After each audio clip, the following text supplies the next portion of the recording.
Amilatun nasibah. Artinya beramal dengan amalan yang banyak sampai capek. Saking apanya? Saking banyaknya amalannya. Sampai capek. Ganjarannya apa? Tasla naron hamiyah. Masuk ke dalam neraka yang sangat panas. Coba bayangkan. Amalannya banyak, capek. Ganjarannya masuk ke neraka. Gara-gara apa? Gara-gara antara lain kata para ulama tidak sesuai dengan tuntunan Rasul SAW dalam beramal. Termasuk juga sesuai dengan tuntunan Rasul dalam khusyuk sholat kita. Banyak di antara kita sholat tuh ngasal. Yang penting sholat Allahu Akbar. Sampai enggak diperhatikan ruhnya sholat tersebut yaitu khusyuk. Sampai-sampai Imam Ibn Qayyim Al-Jauziyah pernah mengatakan fasalatun bila khusyu'in wala hudurin kabadanin mayyitin la ruha fih. Sesungguhnya salat yang tidak khusyuk seperti tubuh yang tidak ada nyawanya. Tubuh yang tidak ada nyawa apa? Bangkai. Jadi kalau kita sholat gak pakai khusyuk, kayak sholat kita kayak bangkai. Antum kegambar gak? Kebayang gak? Kita mempersembahkan bangkai kepada Allah. 60 tahun mempersembahkan bangkai kepada Allah. Kebayang gak kita? Pernah khusyuk? Nah khusyuk? Kali-kali. Sekali-kali. Sekali-kali. 2 kali berarti. Dari awal sampai akhir. Ya, dari Allahu Akbar sampai salam. Khusyuk terus. Pernah besan enggak? Tahu besan? Yang sudah punya anak, yang sudah nikah, pernah besan? Besan kan paham ya? Paham. Kalau besan bawa apa? Keserahan. Ya, seserahan. Kalau seserahan bawa apa? Macam-macam. 1. Beras. Beras yang kayak apa? Raskin. Rojo lele. Kalau enggak beras, pandan wangi. Kalau enggak beras, isidane. Ayam. Yang dibawa ayam apa? Ayam jago. Yang gemuk. Apalagi? Sayur. Sayur yang kayak apa yang dibawa? Seger. Apalagi ya? Nah, nggak pernah besan sih ya? Belum. Hah? Roti. Apa? Roti buaya. Apa ini? Orang Betawi yang tahu katanya. Ya. Semuanya ini yang kita bawakan yang berkualitas kan? Coba antum bayangkan. Keserahan antum bawa berasnya raskin. Ya, ayamnya ayam tiren. Mati kemarin. Terus bawa sayurnya sayur sudah busuk. Bayangkan, diterima enggak? Diterima terus dibuang. Bayangkan kita seperti itu sama Allah Subhanahu wa taala. Ngirim sama Allah pisang busuk, sayur busuk, ayam tiren. Ibadah-ibadah seperti itukah yang kita persembahkan untuk Allah Subhanahu wa taala? Ini kelihatannya agak gimana gitu di telinga ya. Tapi memang itu kenyataan. Saya bicara tentang kenyataan. Banyak di antara kita puluhan tahun beribadah kepada Allah Subhanahu wa taala, kurang memperhatikan bagaimana kualitas ibadah yang kita lakukan. Ikhlasnya enggak diperhatikan. Zikirnya enggak diperhatikan, enggak peduli apakah zikirnya sesuai dengan tuntunan Rasul atau tidak, peduli amat, yang penting zikir. Ente baca ini dari mana? Nemu di Facebook. Ada tuntunannya enggak? Tahu gelap. Yang penting baca aja. Ada sebagian orang Masya Allah menghafalkan wirid-wirid yang enggak jelas sumbernya dari mana. Zikir-zikir yang jelas-jelas dicontohkan oleh Nabi SAW malah enggak diamalkan. Ajib. Aneh bin ajaib sebagian orang ini. Sholat yang enggak tahu dari mana landasannya sangat diperhatikan. Sholat yang jelas-jelas 5 waktu malah enggak dilakukan. Sungguh ajaib kondisi sebagian kaum muslimin di negeri kita ini. Ketika ada sholat yang enggak dicontoh oleh Nabi SAW setahun sekali, satu kampung semuanya sholat. Giliran sholat 5 waktu, masjidnya kosong. Ini harus kita perhatikan. Kualitas amalan yang kita lakukan harus terus kita upgrade, kita tingkatkan. Jadi kalau misalnya hari ini anak khusyuknya baru sekian persen, ya Allah, bismillah, besok anak berusaha untuk tingkat. Makanya kan doa yang sering kita baca, Allahumma a'inni ala dzikrika wa syukrika wa husni ibadatik. Allahumma a'inni, ya Allah bantulah aku. Ini pelajaran. Kita ini gak bisa ikhlas, gak bisa benar ibadahnya kalau bukan karena bantuan dari, ini harus kita sadari. Makanya jangan sampai kita mengandalkan kekuatan pribadi kita. Mentang-mentang sudah ngaji puluhan tahun. Mentang-mentang sudah haji 7 kali. Sehingga gelarnya haji pangkat 7. Soalnya untuk meringkas sih daripada haknya 7 di depan kan jadinya Mentang-mentang sudah haji 7 kali, mentang-mentang sudah ngaji puluhan tahun, kemudian merasa anak pasti masuk surga. Hati-hati yang seperti itu. Makanya kita mengatakan Allahumma a'inni, ya Allah bantulah aku. Untuk apa? Ala dzikrika, agar senantiasa bisa wa ala syukrika, dan agar senantiasa biasa syukur. Wa ala husni ibadah. Ini yang digaris bawah. Agar saya bisa beribadah dengan baik. Jadi kita minta kepada Allah agar bisa beribadah dengan baik. Dan kita tidak mungkin bisa beribadah dengan baik kalau tidak dibantu sama Allah. Dan jangan sekali-kali kita mengandalkan kekuatan diri pribadi kita. Rasul SAW saja sering berdoa kepada Allah, Ya Hayyu Ya Qayyum, birahmatika astaghith, aslih li sya'ni kullah. Terus, wala takilni ila nafsi tarfata ain. Yang akan kita baris bawahi yang belakang ini, wala takilni ila nafsi tarfata ain. Ya Allah, janganlah engkau jadikan aku di sini siapa? Rasul SAW. Beliau mengatakan, Ya Allah, janganlah engkau jadikan aku bergantung kepada diriku sendiri, walaupun hanya sekejap mata. Sekejap mata tok. Nabi gak ingin bergantung kepada kekuatan dirinya, padahal beliau adalah seorang yang luar biasa beribadahnya. Aisyah mengatakan shalla hatta tatafattarat qadamahu. Beliau salat itu sampai kedua kakinya bengkak saking lamanya.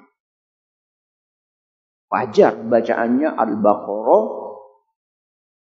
Ali Imran, Nisa 1 rakaat.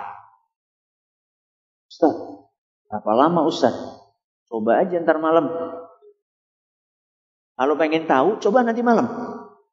Tidak hafal Ustaz. Sebagian ulama tidak apa-apa. Megang apa? Mushaf Al-Quran. Sebagian ulama membolehkan. Ya kalau memang kita nggak apa. Coba antum sholat nanti malam. Pegang Al-Quran. Baca itu surat Al-Baqarah. Gak usah sambil lihat jam. Gak usah. Nah, antum mulainya jam berapa. Rampungnya jam berapa. Mungkin baru dapat berapa halaman sudah kesemutan. Ya, Rasul yang sedemikian rupa ibadahnya, beliau mengatakan kepada Allah, berdoa kepada Allah, ya Allah janganlah engkau jadikan aku bergantung kepada kekuatan diri kita. Apalagi kita yang sangat lemah, ibadah pas-pasan, dosa banyak. Maka ini yang kedua, kualitas dalam meneladani Nabi kita Muhammad. Yang ketiga, poin yang terakhir yang akan kita bahas hari ini adalah kualitas di dalam konsistensi kita dalam beribadah, alias kualitas dalam istiqamah. Salah satu yang membedakan antara orang yang beriman dengan yang tidak beriman adalah sejauh mana dia bisa menjaga konsistensi dia dalam beribadah. Kalau hanya sekedar beribadah sehari, 2 hari, 3 hari, banyak orang yang kuat. Makanya coba perhatikan, masjid paling ramai bulan apa? Ramadan. Masjid paling ramai bulan Ramadan. Kalau sudah lewat Ramadan, disitulah ujiannya. Kalau beribadah cuma sebentar, sebulan, semalam, ya. Itu banyak orang kuat, tapi bisa konsisten sepanjang tahun. Bukan hanya sepanjang tahun, seumur hidup. Jarang orang yang kuat seperti itu. Dan inilah sebenarnya yang Allah perintahkan kepada kita. Dalam Al-Quran, surat Al-Hijr ayat 99. Dalam surat Al-Hijr ayat 99 Allah Subhanahu wa taala berfirman, "Wa'bud rabbaka hatta ya'tiyakal yaqin." Beribadahlah kalian kepada Allah sampai datangnya ajal. Maaf, ini yang sudah sepuh-sepuh ini, ya, yang sudah lanjut usia ini, kadang-kadang ada sebagian orang iseng tanya, sampai kapan sih ngaji? Udah kakek-kakek masih ngaji aja. Yang pensiun, ya, yang sepuh-sepuh yang pensiun. Udah pensiun, ngapain ngaji? Udah pensiun kan tinggal happy-happy. Kalau antum ditanya sampai kapan ngaji, jawabannya sampai mati. Sampai kapan kita tekun beribadah sampai mati? Kapan istirahatnya kalau sudah masuk surga? Makanya Imam Ahmad rahimahullah pernah kedatangan seorang tamu dari Khurasan. Khurasan itu sekarang di daerah Iran, daerah Afghanistan sana lah pokoknya. Daerah Tantan sana itu. Datang ke Imam Ahmad, "Ya Aba Abdillah, qasadtuka min Khurasan as'aluka an mas'alah." Wahai Imam, saya jauh-jauh datang dari Khurasan, ketemu sama kamu, cuma pengen tanya satu pertanyaan. Jadi kalau antum datang jauh, dari mana nih? Kalau antum yang paling jauh dari mana? Oh, Jakarta ke Purbalingga, jangan. Sini aja, sini yang paling jauh dari mana? Bekasi. Ada yang lebih jauh dari Bekasi? Cibitung. Ada yang lebih jauh lagi? Bogor. Nah, Bogornya mana? Puncak. Jadi ini datang kepada Imam Ahmad dari Khurasan, datang cuma pengen nanya satu pertanyaan. Kira-kira pertanyaannya penting nggak? Penting nggak? Ya penting lah, nggak mungkin kalau cuma tanya ecek-ecek datang jauh-jauh. Ratusan kilometer, bahkan mungkin ribuan kilometer datang menemui Imam Ahmad cuma pengen tanya satu pertanyaan. Maka Imam Ahmad pun mengatakan, "Sal." Ya silahkan tanya. Pertanyaan saya, wahai Imam, mata yajidul abdu ta'amar rahah. Kapan sih seorang hamba bisa beristirahat? Kapan sih seorang hamba akan menikmati enaknya istirahat? Maka Imam Ahmad pun serta-merta menjawab, inda awwali qadamin yada'uha fil jannah. Seorang boleh beristirahat, selesai beribadah, tenang di dalam menikmati istirahatnya ketika dia sudah sukses menginjakkan kaki kanannya di surga. Baru berhenti. Jadi kalau antum kita pengen tahu kapan kita bisa istirahat total, gak ngapa-ngapain, gak beribadah, gak sholat, gak puasa, kapan? Kalau kita sudah masuk surga, baru saat itu kita berhenti. Jadi ibadah apapun gak ada finishnya. Ngaji itu gak ada istilah tamat. Tamat itu tamat sekolah. Ente kok gak ngaji, udah tamat dari dulu. Tamat apa? SMP. Gak ada istilah tamat dalam mengaji. Semakin kita ngaji, semakin banyak kita belajar ilmu agama, kita akan semakin tahu betapa jahilnya, betapa kurangnya ilmu kita. Saya bukan sedang mengatakan kepada antum, saya pribadi mengatakan seperti itu. Saya kalau mau ngisi pengajian itu, persiapan. Sama, baca-baca ini itu. Ya lumayan lah belajar. Ya nggak lumayan banget lah. SD sudah belajar ilmu agama sama Bapak Allah yarham Ustaz Zaini Muhayyad rahimahullah. Beliau pengasuh pesantren kiai, belajar sama beliau ketika SD. Setelah tamat SD mondok 6 tahun SMP. Di situ kemudian alhamdulillah bisa kuliah di Madinah S1 S2 10 tahun. 10 tambah 6 tambah 6. Berapa tuh? 22. Sampai sekarang, kalau saya mau ngisi pengajian, itu harus baca. Harus baca sini, baca situ. Kalau antum biasa mengikuti pengajian tafsir, yang disiarin di Roja setiap Rabu malam dan Kamis, itu kan paling kan antara maghrib sampai isya kan. Itu paling kan 45 menit ya, gak nyampe sejam. Itu mempersiapkan materinya, baca-bacanya itu habis subuh sampai sore. Untuk menyiapkan materi buat pengajian 45 menit, bacanya itu habis subuh sampai menjelang maghrib. Hanya anak paling sedih ketika hari Rabu ada tamu. Itu paling sedih saya. Kenapa? Karena itu masa-masa genting. Itu masa-masa gawat itu. Harus baca ini. Sampai anak saya itu kalau misalnya hari Rabu, ya Allah, Abi ini rumahnya atau kamarnya kayak kapal. Kapal pecah, buku di sana, buku di sini. Bukan karena pinter, justru karena bodoh. Makanya baca. Gitu loh.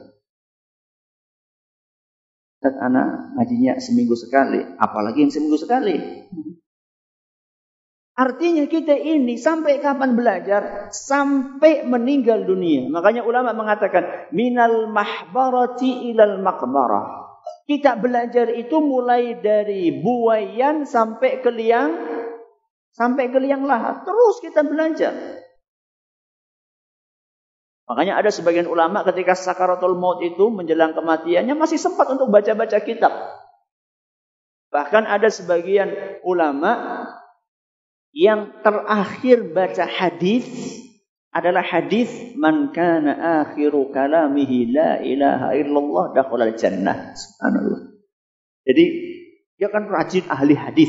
Setiap hari baca hadis. Hadis yang terakhir kali sebelum meninggal dunia dia baca, barang siapa yang ucapan terakhirnya la ilaha illallah maka akan masuk surga. Wafat dia. Subhanallah. Manusia itu akan ditutup hidupnya sesuai dengan kebiasaan yang dia lakukan selama hidupnya.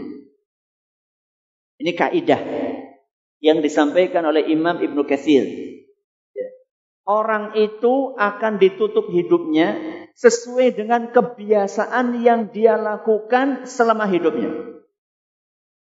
Kalau kebiasaannya ngaji, insya Allah meninggalnya ketika haji. Kalau kebiasaannya puasa, insya Allah meninggalnya ketika puasa. Kalau kebiasaannya zikir, insya Allah meninggalnya ketika zikir. Kalau kebiasaannya main gaplek, moga-moga matinya bukan pas main gaplek. Antum bisa bayangkan, main gaplek, kayak apa biasanya? Kalau kayak gini terus ngomong apa biasanya? Masa sih antum nggak ada yang dulu main gaplek? Enggak, serius. Alhamdulillah. Ya kan ada kan ketika ngeplek itu kan ada apa? Ada kata-katanya gitu loh. Apa? Kalau main apa namanya? Catur mungkin skak gitu ya. Ya. Coba bayangkan, skak mati. Allahu Akbar. Bisa antum bayangkan itu gimana? Makanya apa yang kita lakukan selama ini? Kita senantiasa rajin ngaji, semoga kita meninggalnya ketika ngaji. Kita sengaja rajin baca buku, semoga kita meninggalnya ketika baca. Kita rajin sholat, semoga meninggalnya rajin sholat. Pernah ada kejadian di Masjid Nabawi, ya, orang sujud lama banget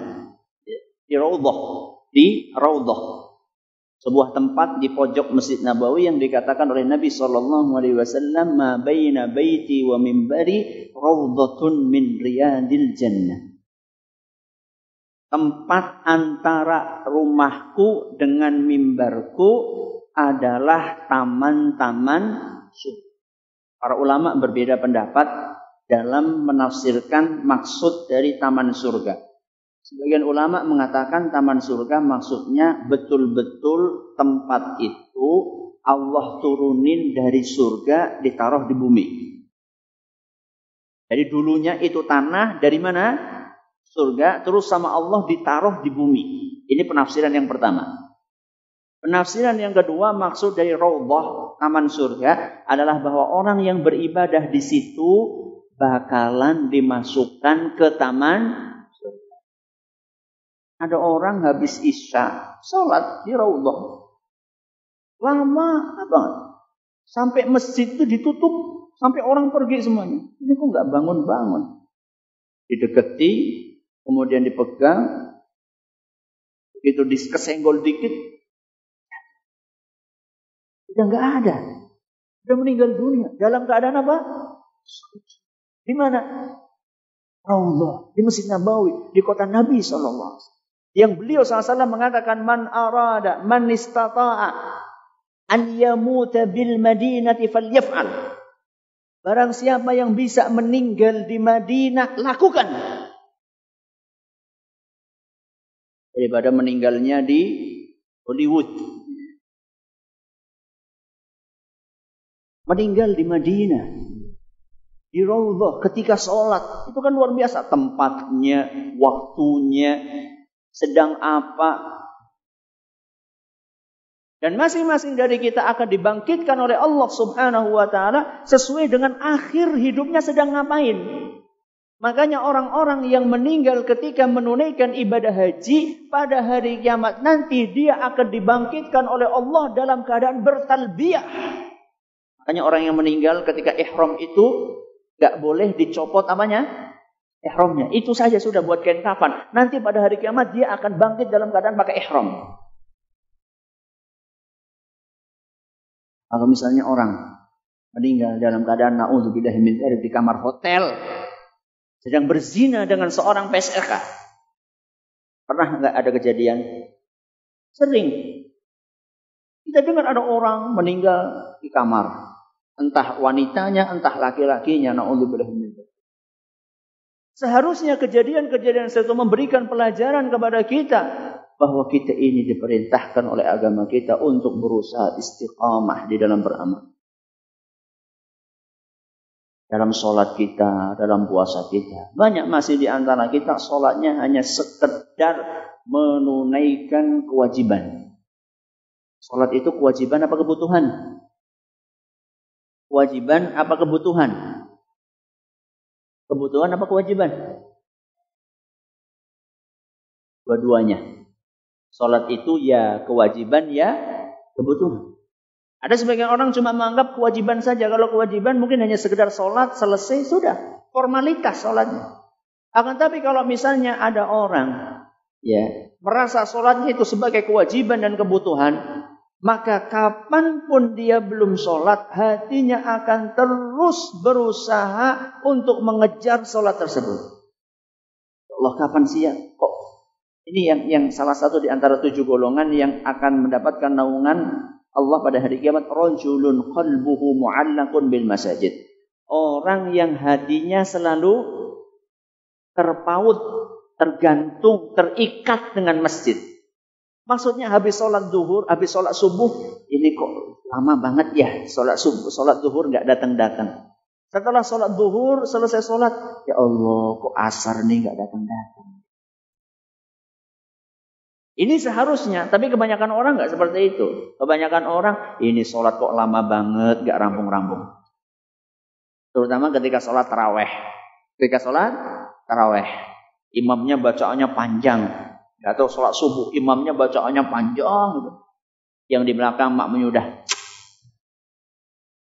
Nanti sampingnya lagi akhirnya paduan suara. Nah, ada sebagian orang, saya pernah dapat cerita, ada seorang, Masya Allah, sehat walafiat. Sehat walafiat. Hobinya mendaki gunung. Berat nggak daki gunung? Berat, nanjak gitu kan jalannya. Kadang malam dingin atau siang panas, tapi bisa. Suatu hari dia masuk ke masjid pengen sholat taraweh, tapi salah alamat dia. Ternyata imamnya panjang bacaan. Akhirnya setelah selesai sholat dia mengatakan, ini imam kok panjang banget. Kaki ini kuat, ini yang gak kuat. Ini jengkel, ini kok lama banget sholatnya gitu loh. Padahal dia biasa daki apa? Daki gunung, subhanallah. Kenapa dia bisa daki gunung yang sedemikian terjalnya sekian jam? Untuk sholat, dia gak kuat. Syekh Abdul Razak Al-Badr Hafizahullah Ta'ala pernah cerita ya, beberapa kajian yang lalu di Roja, beliau cerita tentang kejadian nyata orang yang di hadapannya sedang sholat taraweh, sholat malam di sana, terutama ketika masuk 10 hari terakhir itu bisa sampai 3 jam sholat, bisa sampai 3 jam. Kata beliau, ketika saya sholat, di depan saya ada seorang yang masuk ke masjid dengan dua apa ini namanya? Tongkat, ya, 2 krek gitu, 2 kayak gini. Karena salah satu kakinya nggak ada, alias buntu. Kata Syekh Abdul Razak, mulai dari rakaat pertama sampai rakaat terakhir, sholatnya berdiri enggak pakai tongkat. Berarti beliau hanya apa? Bertumpu dengan satu kaki. Tidak ngeluh, tidak apa. Mana kita? Kita ini Masya Allah sehat walafiat. Kaki kita masih lengkap, otak kita masih seger. Berapa saat yang lalu saya dapat postingan ada orang sholat lumpuh, ya, sholat sambil berbaring di masjid. Jadi sambil berbaring di masjid, sholat digotong gitu kan, pakai tandu, sholat di situ di masjid. Pengen sholat di masjid, pengen. Ini ada sebagian orang subhanallah sehat walafiat, stroke enggak. Sakit, ditanya kenapa enggak ke masjid? Sakit gigi. Masih mending. Yang lainnya kenapa enggak ke masjid? Sakit apa? Sakit panu. Allahu Akbar. Luar biasa, alhamdulillah di zaman kita ini masih ada orang-orang yang memberikan contoh kepada kita. Berapa saat yang lalu saya dapat postingan juga video. Orang tua yang buta selalu pergi ke masjid, tapi nggak ada yang nganter. Akhirnya apa yang dia lakukan? Dia masang tali